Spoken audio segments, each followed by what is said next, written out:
can see now we have 3 heads of industry set to talk about trade. And I'm sure that what the US Trade Representative and the EU Trade Commissioner have said there will give you plenty of food for thought. I'll also ask you whether you think they were candid enough. Let me introduce from the left our panelists today. We have Mr. Pedro Motta Veiga, who is the director of CINDES, which is a think tank in Brazil which monitors trade. Obviously, trade, a huge issue for Brazil.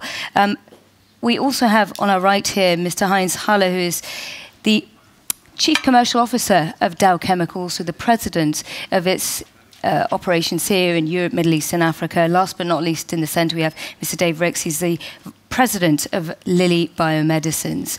So there's so many different aspects of trade. I'm sure we're all disappointed we didn't get a chance to ask more questions to our guests before, because it is such a multifaceted topic. But we have representatives on various sides of industry that will be affected by the TTIP and other negotiations that are going on around the world, including the TPP. Let me first off start out with you, Mr. Heinz. Dow Chemical, big company, about a third of your staff here in Europe, I believe. You're obviously an American company. What exactly would you like to see coming out of the TTIP and indeed the TPP as well, because that'll affect you too? Well, if you look at these big trade agreements, they are absolutely designed to improve competitiveness of all the big industrial outfits. They're supposed to sort of help us grow back again, and I think you mentioned that that growth is going to be a theme and a topic, and it's going to be an efficiency gain for everybody who is in industry. Just if you take internal sort of charges that you have because you're not a unified market, that's several tens of millions of dollars per year that you save that you can actually invest into productive type of matters. Just internal product exchange on its own is going to be a major progress, and is actually going to facilitate a lot of the growth programs that we simply can't do today. Yeah, you know, we take a look at the figures that have been bandied about for a year or so since this agreement, or at least they shook hands to say they were going to embark upon this agreement. And I'll carry on just asking you this, Heinz. 214 billion euros worth of extra trade, 9% boost to the sales of chemicals manufacturers like yourselves. Do you believe any of those figures? Well, you know, the truth comes in the future sometime. But we got to start somewhere, and we got to start with an objective, and I think industry is fully behind these objectives. And I think you'll see the numbers that we're projecting right now are not going to be the numbers that will really happen, but they're going to be big. And I think we should not fall into the trap trying to predict the future in an absolute sense. I think rationale will tell you that we can do a lot of things better, we can do a lot of things a lot easier, and it's not only about financials in its own right. I think it's about employment, it is about regulation, and it's such a multifaceted type of a topic that I think we should refrain from absolute numbers. We all know that these are the 2 biggest economies getting together and facilitate the trade in between and the trade with the rest of the world. And I think we should not underestimate that this big agreement as such for us as globally active industries is actually going to be creating a lot more than the numbers you're hearing right now if we do it right. But it can also equally well destroy as much money if we do it wrong. And I think it's going to be... So what would be wrong in your book, though?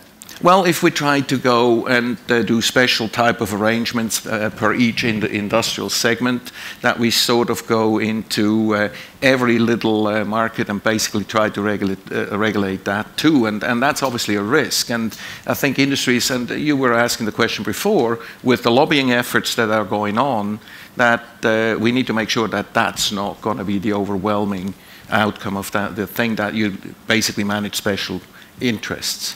Dave Ricks, the pharmaceuticals industry suffers from huge regulatory burden. Probably, yes, to protect consumers, but it's not harmonized in any way, really, is it? What would you like to see coming out of these trade agreements? I'm not just talking about the TTIP or TTIP here. Right. I'm talking about other ones as well.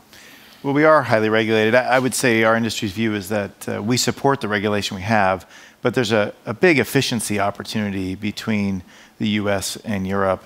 There is some level of harmonization, actually, but there's farther we can go. In some cases, regulations are entirely redundant, such as manufacturing site inspections, which just causes double the cost for manufacturers. And in some cases, the policy principle is the same, but the means to get there are quite different. And this will take some more work and time, but we think is worth it. Overall, we spend over $100 billion in R&D across the two economies in our sector. And even a 5% change in that turns out to be a pretty big number if we can improve the efficiency. So we're excited about an ambitious agreement that would encompass this regulatory harmonization. Now, are you excited about an agreement actually being struck? I was making a bit of a joke here with Commissioner de Hoogt saying we'd like to see the Brussels Forum Accord, because it would be great if you could strike it sooner rather than later. But even just the kind of messages and dialogue that would be coming through, even just the push to try and harmonise that regulation, would that perhaps be enough for you? Well, I think there are some quick wins, and let's acknowledge that regulation is an evolving body. So one of the things that's important about this entire relationship, beyond the pharmaceutical sector, it strikes me, is a basis to have ongoing dialogue to keep those regulations, to keep the economic interests consistent through time. I think that's a benefit to both Europe and the US. Let's come to our Brazilian guest, Pedro Motta Veiga. Brazil talks about trade all the time. In fact, you've talked about currency wars, you've talked about trade wars, you've talked about how many people like Brazil should have a seat at the table, to be quite frank. And then we've got the TTIP going on, we've got the TPP, we've got all these trade agreements, and Brazil isn't involved in a huge amount of them. No, Brazil is not involved. Brazil is negotiating a trade agreement as a part of Mercosur, is negotiating a trade agreement with the European Union, which has lasted for 10 years or more than that, 15 years, I think so. They have both blocs have not been able to reach an agreement, and as far as I know, the problems are still going on. And yesterday they had a meeting that was not conclusive at all. And Brazil does not manage well, I think so, that's my opinion, does not manage well this world of preferential agreements. The preference of Brazil goes to multilateral negotiations, not only because now we have a Brazilian citizen as a general director of WTO, but because this is a historical preference in Brazil. Brazil prefers to negotiate, has been one of the first members of the GATT, and that's the preference, policy preference in Brazil. Brazil has a big difficulty in managing preferential agreements. And indeed, Mr. Azevedo has actually managed to accomplish something that people thought might have been too difficult to accomplish, and that is the Bali Accords. Yeah. How positive are you about that? Where do you think we go from here? Yeah, I think that I'd like the conversation is about TTIP and TPP and preferential agreements. But I'd like to stress a point, the importance of multilateralism. And I will do that not from the point of view of Brazil, from a national point of view, but from a systemic point of view, from the point of view of the world trade. I think those negotiations, those preferential negotiations, on the contrary of general people consider, they will make multilateralism more important than ever. And why is it so for me? Because I think there is an unavoidable negotiation to be made to be sure that we will have a future of peace and stability, economic and political. And this negotiation is between the developed countries and the emerging countries, or the large developing countries. Mind you, Brazil's economy is in shaky ground these days. Yes. Is that message being heard as loudly as it once was before? In Brazil, you said? Yeah. Yes, I think that's something that is well understood in Brazil. I mean, outside of Brazil, excuse me. Is outside Brazil's Brazil, I don't think so. Multilateral? Outside Brazil, I think that those preferential negotiations are getting the attention of everybody, and I think that multilateralism is being left aside. And I think this can be a big mistake, because we are entering a period where economic agendas and political agendas are overlapping more and more. And so, in the sake of stability and political and economic ones, I think that's very important to preserve the multilateral forum as an important forum for negotiations. Let me come to you, Heinz. So, obviously, you're not a trade commissioner yourself. I'm not going to ask you about the legalities of the finer points and things, nice. but I might get close to the bone. Obviously, if you're in a senior position of a huge American company here, you've got the United States negotiating agreements with one side, agreements with another side. Canada and Mexico aren't involved in some of these agreements, etc., etc. How do you plan, at the helm of a company, a really big company with staff and plants everywhere, for all these different potted parts of regulations and changing jigsaw puzzles? Well, strategically it is. And if you just look at the last few years and take the energy discussion as a basis, whereas 10 years ago, the US was sort of doomed to go out of basic raw materials and basic investments, and every corporation was planning on not investing into big refinery capacity, into big crackers, into big downstream type of units. And Europe was sort of still a lot better at that time. Within 5 years, that situation has changed in terms of if you have your next dollar to invest, you're not investing that in Europe.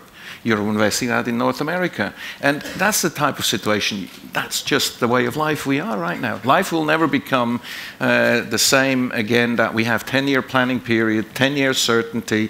And I think it's the same with these with the sorts of political movements that I think the main thing is that politics and industries are in sync of what we're trying to do, because I think they have to be, otherwise we will not achieve our goals in terms of employment, in terms of investment, in terms of being competitive. And I think the beauty of that big discussion is the two biggest economies in the world get together, and they should therefore get stronger, and therefore we should actually be able to create wealth again. And that's true on an industrial level as well. We want to invest, we want to make money, we want to make returns, and these agreements in my mind are facilitation of better return opportunities.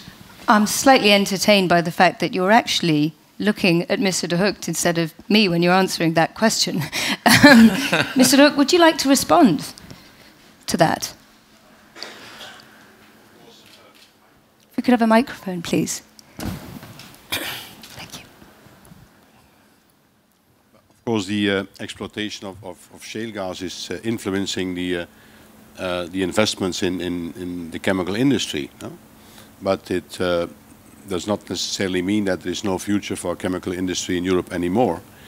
And again, I mean, if we make this agreement TTIP, that will greatly benefit to the existing chemical industry in Europe in a way that it would create the necessary room for a number of niches to be exploited within that specific industrial sector. I have to say that broadly, I believe that you can have two approaches on this TTIP agreement. On the one hand, that's the regulatory, and that's, I think, very strategic. And it's essential for Europe and for the United States that we have a very serious grip on what is going to happen in that regulatory field in the decades to come. That's essential for our industrial survival, as clearly so. And on the other hand, if you look at it at the level of companies, what you see is that not only all major companies, but in fact also all bigger SMEs have facilities on both sides of the Atlantic. No? Now, if you can come to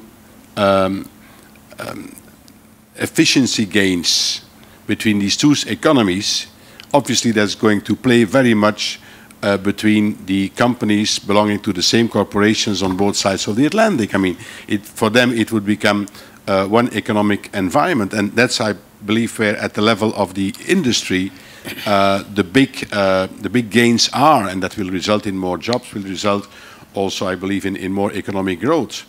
And we have to do that because it doesn't make sense to continue the way we do when you look at the structure of our economies, and the structure of the economies is that everybody that is operating internationally has facilities, has investments on both sides of the Atlantic. So the logic is that you find a way that there are no walls in between what in the end are companies belonging to the same kind of corporations. I mean, it's simply logical that you do this. It's the same logic that you have within a corporation itself, you know, and now you have to play that within, let's say, the transatlantic environment. So that's what you should do. With a smaller board, hopefully. With fewer members on the board, hopefully. Let me come to you, Dave Ricks. Politics in America. It's very difficult for heads of corporations like you to actually determine really whether this trade deal is going to get off the ground. Well, I think we have to play an active role in supporting that, in elucidating the benefits, as my colleague said, not just the economic ones, but the regulatory benefits. You know, we work in an industry that's really built, it's not on raw material costs, but on ideas. And so we have an interest in accessing those ideas wherever they are, turning them into products, and selling them. So the more common a system, particularly across large markets like the US and Europe, the better our business can thrive. And we have to tell that story because it results not just in more products and sales, but more medicines and healthier lives. So I think it's up to business to work with politicians, work with consumer groups to tell that story. This is all very positive, but there must be some things that worry you. Well, it's a complex environment, right? And I think the US political system, I haven't figured out yet. So, but we have to advocate for progress. What's our alternative? What would you like to see, apart from obviously, you know, the regulatory framework in the pharmaceuticals industry, which is, as we've established before, particularly complex, simplified?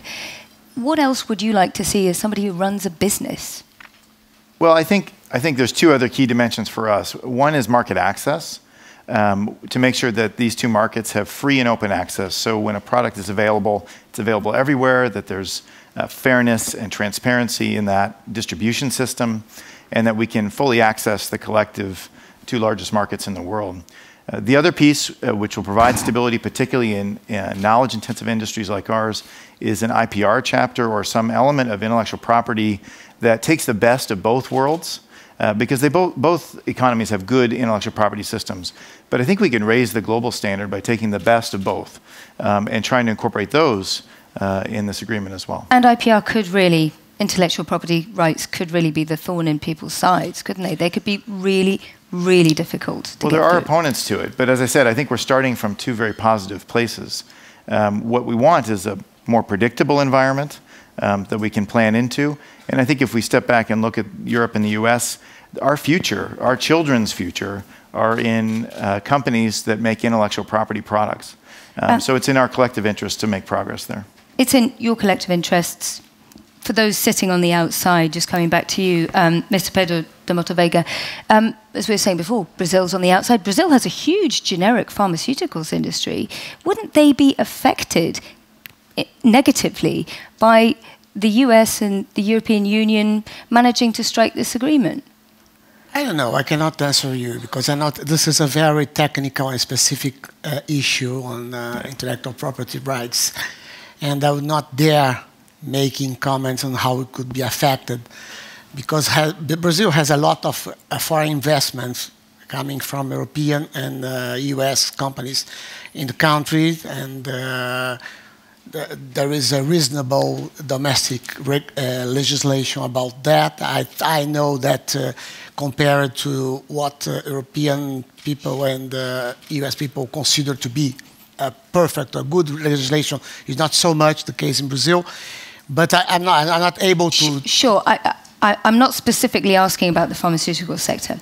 I suppose what I'm saying is if you're on the outside, how does your economy rebalance if certain sectors obviously have been given an enormous boost by a free trade agreement that is the biggest one in the world that's about to be signed? Very, very difficult to answer. I think that we are beginning to discuss that in Brazil. And in general, the kind of answer people give to that is a kind of denial. People say, no, these negotiations will never reach final point, so they do not succeed. So we can be calm, we cannot desperate because nothing will happen. This is the kind of not explicit but implicit view we have in general in Brazil, not to tackle, not to deal with this big problem that would be created by the establishment of this free trade agreements.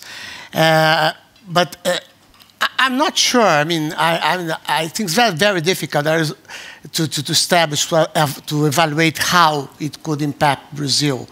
Of course, I'm very concerned about this idea of the rules and standards being set up between the United States and the EU, and the other countries will only have the choice to adhere to that or to stay outside that. I think this is not a good situation, and I'm talking about systemic risk. I think that the larger developing countries don't like to be rule takers.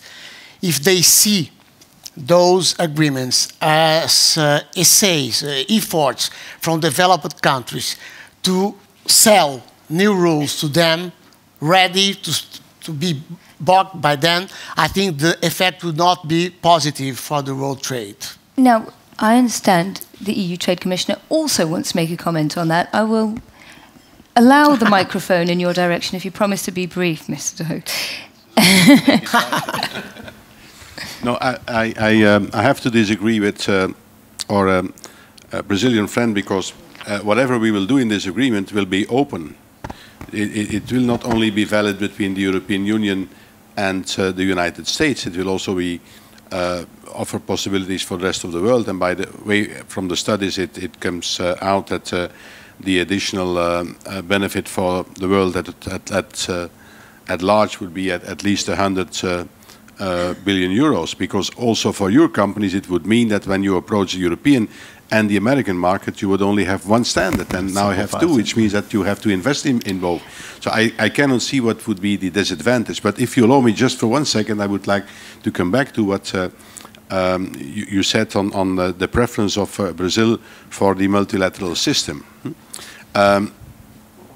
You know, there is of course a reason that it's so difficult to come to an agreement within the WTO. And the reason is that the paradigm has changed. When we established the DDA more than a decade ago, the idea was asymmetry. Asymmetry in obligations between the least developed countries, the developing countries, the emerging economies, and the mature economies. Now, what is the problem? It's a good problem, but it's nevertheless a problem, is that the emerging economies, especially China and also Brazil, have emerged. So the reasoning then with the mature economies is, okay, but then they should take up the same responsibilities. And that's what the real discussion is within the DDA. So it's not who is in favor or who is against a multilateral system. We are also very much in favor of a multilateral system, but one where, especially for those sectors where they have emerged, also the emerging economies would take up the responsibilities. That's what the discussion is about. It's not either preferential agreements or multilateral system. No, it's how do you recreate the conditions to make progress at the multilateral level. I agree with you. Thank you very much. I was about to blame you otherwise for how long the TTIP was taking to negotiate, but you were kind enough to give us the microphone back. Let's open up the floor towards discussions. I'd like to start by taking a few questions. The gentleman here in the front, I'll take 2 or 3 questions. So we have one over here and one over there. Thanks. Starting out with you. Thank you all for being here. Neil Brown with GMF and the Lugar Center. I have a question specifically for Dow. In the United States, Dow is leading the effort to block LNG exports quite aggressively with a very extensive lobby campaign. So I wonder if you could reflect on that position given what we're talking about here in terms of actually increasing economic integration. Can I just correct you? We're not trying to block anything. We're trying to use economic rationale for something that has been misrepresented around the world. And that's going back to shale gas, even though that should not be a shale gas discussion. LNG exports.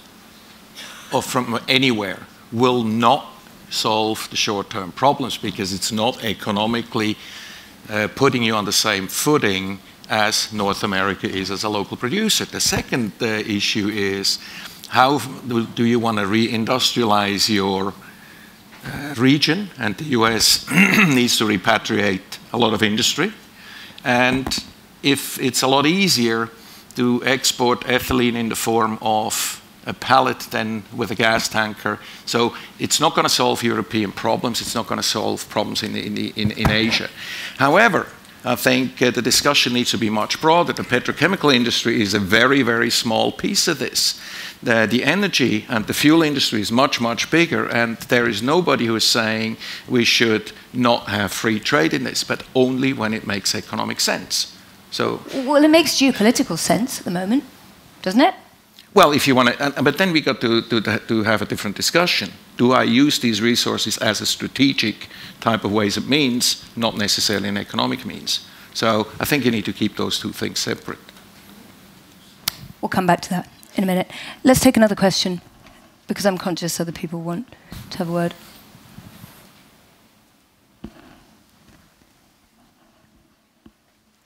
And can I ask you to be brief? Yeah. My name is Marcus, and I wanted to find out one thing. Based on one of the questions that is there on the panel, Canada and Mexico are not part of the negotiations, as far as I know. How did the Americans convince them not to be part of it? Because we wanted to learn how to do that regarding the Argentinians. That's one of the major issues that Brazil has met with Mercosur. Yeah. You know, how did you do that? That's a lesson that we wanted to learn. I just run a drug company. I think you have to ask Mike Froman that question. I know. I was going to say, you should have said that when Mike Froman was sitting on the panel. But do you have a view on that, actually, Dave? No, not really. I think as a multinational company, we don't look at these things as exclusionary, not so different from the commissioner's statement. If we can simplify the global system so you can do business on a basis where you compete on similar standards or identical standards, that's good for us. So, for instance, Canada and Europe have a free trade agreement in the works. Fine. That's fine by us, as long as it's driving toward the same simple, high standard that we're going for in IPR and regulation. Just ever so briefly, Pedro, this issue has come back at least twice on the Twitter sphere. People have been tweeting me about exactly what you're talking about the fact that Canada and Mexico are not involved in, obviously, these agreements. How does that affect Brazil? Presumably, you view that favorably? Yes, I think that the comment made by Commissioner Götz is important. I mean, if you simplify, if you reduce the standards to 1 from 2 to 1, it's better. But I think that's the position of being outside all those debates, and the fact that we will have a new rule, maybe not one of them, but a third one generated by the negotiations between the EU and the US, can create an additional and bigger problem for us. I don't know which will be this new rule or the new standards. This is a point, and I think this holds true for all those debates. May I add something on multilateral negotiations? I agree with you. I think that's what I have said. I mean, the big negotiation to be made, I think, for in a medium term, and thinking of stability, of political and economic objectives, I think it's between emerging countries and the mature economies. But I think that the idea that those economies have emerged and they have to behave like mature economies is a deal breaker, because they do not have emerged. I think that in the case of, I think we can talk of emergence in the case of China. In the case of other countries, including Brazil among them, we had a steady improvement of economic situation, largely due to the commodity boom, of the price boom, and that was it. And now we are again facing a lot of difficulties, which you know very well, and have gone back to a much more protectionist policy and so on. So we are not in a situation where we can negotiate with the European Union, and like developed countries. And I think this is important to say too also, because we are still developing countries. And this is different, and we have to take it into account if we want to have results, positive outcomes in the multilateral negotiations. We understand your point. In fact, that point has been made many times before here at the Brussels Forum. Many people who've been here before will know full well that point about the issue of responsibility. You're being lobbied very hard, EU Trade Commissioner Kelderhout. I'm going to have to send the microphone your way at some point. Let me take another question here from members of the audience. We have one at the back there behind me. Christoph von Marschall from the German daily Der Tagesspiegel. One of the most divisive issues when it comes to the public debate about TTIP in Germany is at the moment the investors' protection clause. And I would be interested in the view of the managers on the podium. Do you really need an investors' protection clause for your decision to invest in Europe? When I look at the enormous sums which European companies invest in the United States and US companies invest in Europe, it doesn't seem to be really a practical problem. But maybe also Commissioner de Gucht would like to comment on that. I'm saving a whole shopping list for him, actually. Yes, let's start out with you. Well, Salah. Do we need it? We didn't have it so far. And we're in Europe since 1952. We're in the US since 1894. So the question is, what does it bring? And I have never understood the discussion myself, why we need it or why we don't need it. There is other people to have that discussion. From an industrial standpoint, I need a lot of other things rather than a clause that regulates something that I've been living with anyway. So no, the answer is no. Yeah, we have a little different view, to be honest. I think we think it is necessary. And I think it's interesting history because Germany actually introduced this principle into global trade agreements. And it's embedded in all the ones I'm aware of, the bilateral agreements between Europe and its partners and US and its. I think at a minimum, it builds a mechanism, a threat of having to defend one's actions in a domestic environment, that you have to contemplate the global agreement. Our company's actually been involved in a few of these, and it's an important mechanism to build reliability into the system. Finally, I'd say the US and its judicial system works pretty well. I would argue many parts of Europe do as well. Some parts of Europe are newer in terms of the maturity of their judicial system, and we would view that as an important element in the TTIP arrangement. But there has been a lot of concern in Europe, especially in the United Kingdom where I come from, about how these settlement clauses can be inserted into trade agreements like this that very much put things in companies' favors versus the countries. Your response to that? Can you be more specific? What? I'm talking about, for instance, international settlement disputes, right, etc., that allow company lawyers to discuss things in secret meetings, I see. Have secret tribunals that skew things in favor of industry rather in favor of countries. Right. No, that is what the critics say, that these end up in arbitration, which is outside the court Endless system. arbitration. I think there are principles we put around these in our trade agreements so that they really are a stop of last resort. I think it should be expected that companies and investors go through the domestic judicial system and only go to such a system to find relief if that's not available locally. I think there are probably ways to make it reasonably transparent as well. And you know, our view, again, is that without this mechanism, you have to rely on a state-to-state. And maybe we're biased coming from an enormous single government like the US, but it's very difficult to get even a whole sector issue on the US government's agenda with all the countries it has to interface with. So we see it as a necessary mechanism to make these trade agreements work. Right, let me read out some of the questions that are coming in from the Twitter sphere here. This is probably one I'm going to direct towards you, Mr. Heinz. There is much talk about the chilling effects of the NSA revelations on the TTIP prospects. Are you feeling these effects? Will it be an issue for leaders at ratification stage? How does the corporate world view all of this? Well, sure, it has a chilling effect if you're sort of listened to all the time, but I think it has a totally different type of an element of discussion. How do we avoid that? And I think we should not start to mix up these sort of bigger issues that have nothing to do with industry that have to do with personal security and stuff, and that's an entirely different discussion. Obviously, it is a worry, but does anybody have a solution for it? I don't. And I think it's about time that we start to address those things, but that's probably not for a discussion in here. Is it not for discussion in here, though? Because this goes back to the issue of geopolitical security on energy, the issue of LNG that you were mentioning before. You said, well, if there were geopolitical reasons for freeing up exports of US LNG, would you be in favor of it then, as Dow Chemical? Favor of what? Would you be in favor of freeing it up as a market? Like what? Would you be in favor of allowing the United States to export some of its energy? The gentleman over there was just saying... If you're for free trade, you've got to be free trade and a free trade advocate. There is economic reasons why you might not want to do something. And if it's economically logical and economically viable and suitable, then you shouldn't do it, because a free trade agreement, as far as I'm concerned, is a free trade agreement.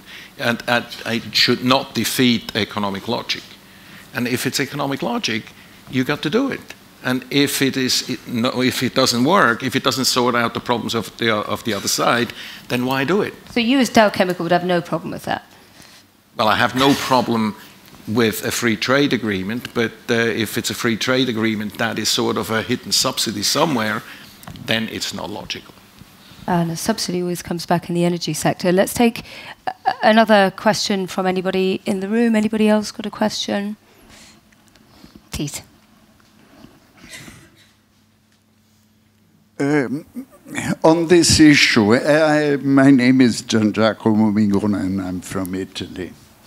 On this issue and on other similar issues, I think we should take into account a difference of political and institutional solidity between the United States and the European Union. Because the Commissioner made a quip, he likes quips, that we are bigger. If we sum the gold and the silver and the bronze medals at the Olympic Games, we are bigger than anybody else. The trouble is that we can't do it. So I think that the political framework has to be of this whole discussion, has to be strengthened by some progress in terms of political unification of Europe. And I'm assuming by you making that statement saying that there isn't that progress. There isn't that at the moment. And this is a necessary condition to make all this work. And the example you just made, the spying thing, you know, none of us, I think, in these rooms are virgins, so we know that these sort of things go on. The problem is the reciprocity. What about Europeans spying on the President of the United States, or trading information that are relevant to commercial and economic issues? And how are you framing that question in the business community? For the business community sitting on the stage here, well, the business what exactly community, does that mean? You know, understandably says, well, this is politics, this is beyond you. While you are making the point, I think quite correctly, that, you know, reality is reality, and by definition, there are no limitations between economics, trades, and politics. So if you'll kindly let me take it from there, I will strike that message home. The reality is, Dave Hicks, money talks, doesn't it? Business talks. The politicians might talk, but the money is behind them from the industry. Well, I don't know about that. I think this process is one that includes a lot of groups. I would say on these other political issues, it's hard to respond specifically to how to address those in the concept of a trade negotiation. We just have to keep going back to why we're here, which is we're looking for growth. As the two negotiators said, we can't afford any more stimulus. 0.5 point of GDP growth sounds pretty good. That's what's estimated. That's why we're trying to get this done. Simplify regulations, go to the highest standard, and if possible, then use that as a platform vis-a-vis our other agreements to improve global trade.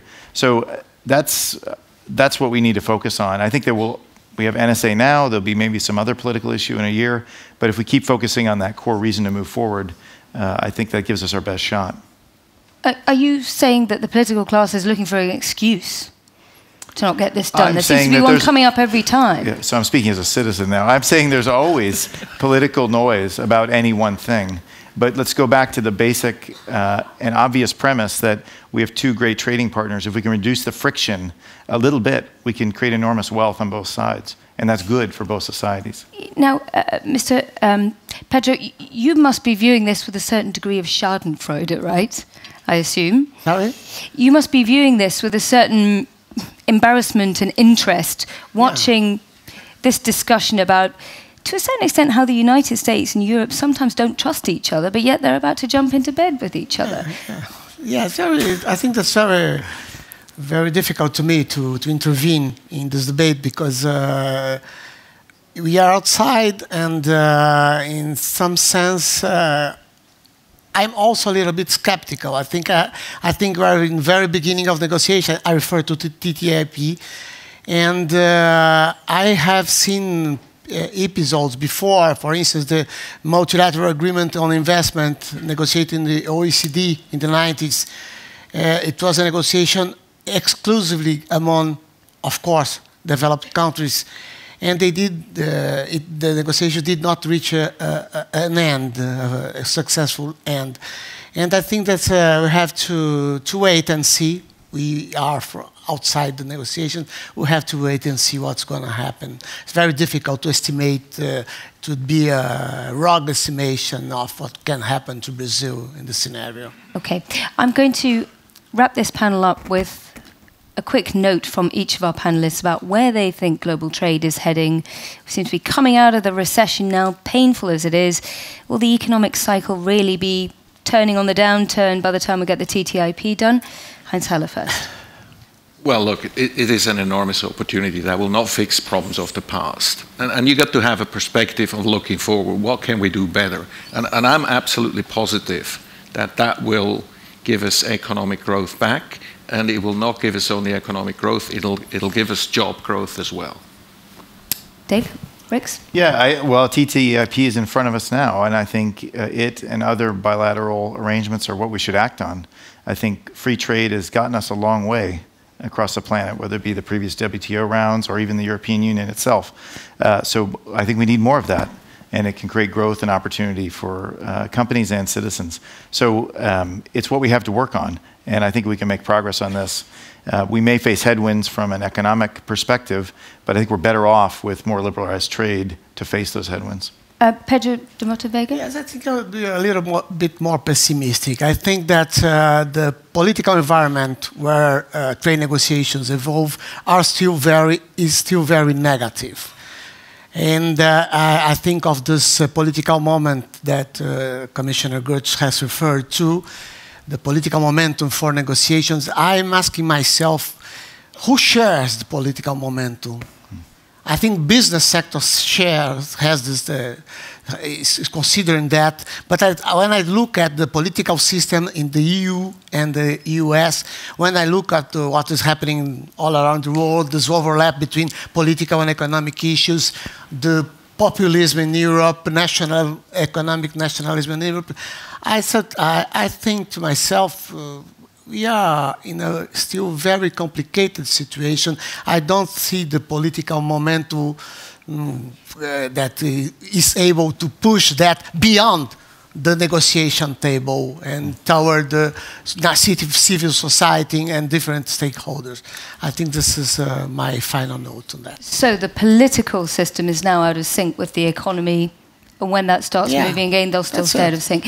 Could I just ask for a microphone for one moment, because I would like to ask the EU Trade Commissioner what you think you can commit to versus this TTIP. We've got the US President arriving in town in just a few days. What's your message? Briefly. You have always to be very careful with commitments. So I believe it's a great opportunity. And if you are doing politics and you see opportunities before you, you should try to do everything possible to get there. But of course, the near future will also influence that debate.